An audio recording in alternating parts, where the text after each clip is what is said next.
शहर की भागदौड़ भरी जिंदगी में एक छोटा सा घर था जहाँ राधा और उसकी बेटी अनन्या रहते थे। राधा एक स्कूल में संगीत की अध्यापिका थी और अनन्या 8वीं क्लास की छात्रा। घर छोटा था लेकिन उनकी दुनिया बहुत बड़ी, सपनों, हंसी और छोटे छोटे रहस्यों से भरी। राधा का दिन सूरज उगने से पहले ही शुरू हो जाता। वह अनन्या के लिए टिफिन तैयार करते हुए धीरे धीरे गुनगुनाती रहती। अनन्या अक्सर नींद में ही उस मधुर आवाज को सुनती और मुस्कुराते हुए फिर से चद्दर में दुबक जाती। माँ की वह गुनगुनाहट उसके लिए किसी लोरी से कम नहीं थी, लेकिन उनकी जिंदगी हमेशा से इतनी सहज नहीं रही थी। अनन्या के पापा का देहांत तब हुआ जब वह सिर्फ 3 साल की थी। राधा ने अकेले ही हर मुश्किल का सामना किया। पैसों की तंगी, रिश्तेदारों की नसीहतें, समाज की तिरछी निगाहें, सब कुछ सहते हुए उसने अपनी बेटी की परवरिश में कोई कमी नहीं आने दी। अनन्या बड़ी हो रही थी और अपने सपनों की दुनिया भी गढ़ रही थी। उसे चित्रकला का शौक था। घर के हर कोने में उसकी बनाई तस्वीरें टंगी रहती, कभी नीले आसमान में उड़ते पंछी, कभी समुंदर पर ढलता सूरज। राधा उसकी हर तस्वीर को ऐसे निहारती जैसे कोई माँ अपने बच्चे को पहली बार चलता देख रही हो। एक शाम स्कूल से लौटते हुए अनन्या ने झिझकते हुए कहा, माँ, अगले महीने आर्ट कंपटीशन है, दिल्ली में होगा। अगर मेरा नाम चुना गया तो हमें वहाँ जाना पड़ेगा, लेकिन फीस ज़्यादा है। राधा ने अनन्या की आंखों में देखा। वह उत्साह के साथ डर भी रही थी। डर इस बात का कि शायद माँ पैसे ना जुटा पाए। राधा ने मुस्कुराते हुए उसका हाथ थाम लिया। पैसों की चिंता मत कर पगली, रंगों को कभी पैसों की दीवार नहीं रोक सकती। राधा ने अगले ही दिन अतिरिक्त संगीत की क्लासें लेना शुरू कर दी। थकान उसके चेहरे पर दिखती, मगर वह अनन्या के सामने कभी आह तक न भरती।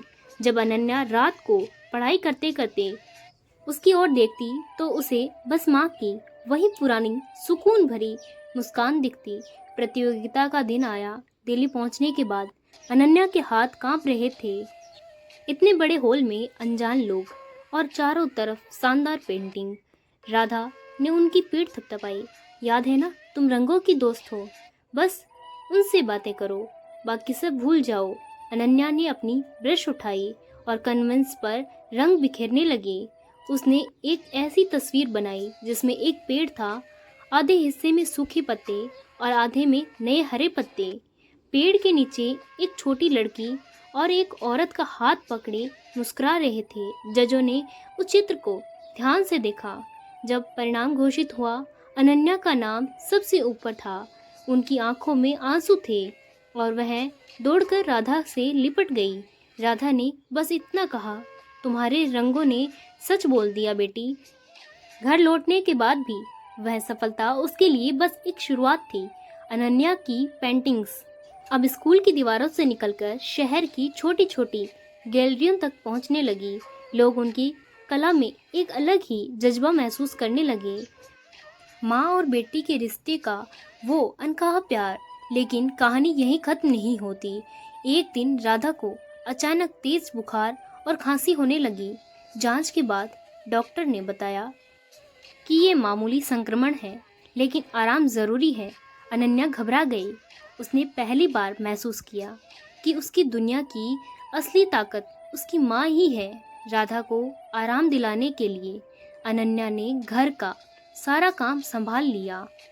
खाना बनाना, सफाई करना, यहाँ तक कि माँ के लिए गुनगुनाना भी सीखा। राधा तकिए पर सिर टिकाए मुस्कुराती, मेरी बेटी तो सच में मेरा आईना है।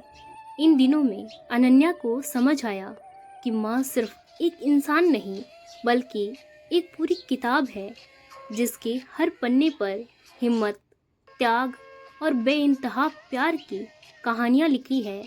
उसने तय कर लिया कि चाहे जो हो, वह अपनी पेंटिंग के जरिए अपनी माँ का संघर्ष दुनिया को दिखाएगी। कुछ महीनों बाद जब राधा पूरी तरह ठीक हो गई, अनन्या ने अपनी पहली छोटी आर्ट एग्जीबिशन आयोजित किया। हर चित्र में किसी न किसी रूप में राधा मौजूद थी, कभी पेड़ की छाया में, कभी उजाले की किरण बनकर। एग्जीबिशन में आए लोग चित्रों को देखकर भावुक हो उठे। कार्यक्रम के अंत में अनन्या ने मंच से कहा, आज अगर मेरे रंगों में जान है तो सिर्फ मेरी माँ की वजह से। उन्होंने मुझे सिखाया कि चाहे जीवन में कितनी भी कठिनाइयाँ क्यों ना आए, सपनों के रंग कभी फीके नहीं पड़ते। राधा की आंखों में आंसू बह निकले। उसने महसूस किया कि उसकी बेटी अब सिर्फ जिम्मेदारी नहीं बल्कि उसका गर्व बन चुकी है। दोनों ने गले लगकर एक लंबी सांस ली, मानो सारी थकान, सारी परेशानियां उसी पल खत्म हो गई हो।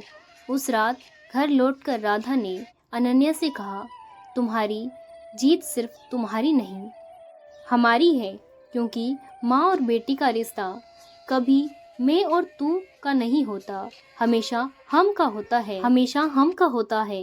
अनन्या ने सिर माँ के कंधे पर रख दिया और मुस्कुराकर कहा, हमेशा माँ, हमेशा।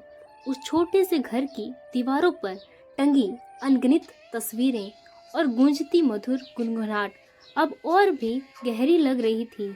माँ और बेटी का ये समय के साथ और मजबूत हो चुका था। एक ऐसा रिश्ता जो किसी किताब या स्क्रीन से नहीं बल्कि उनके दिलों के कैनवस पर खुदा हुआ था।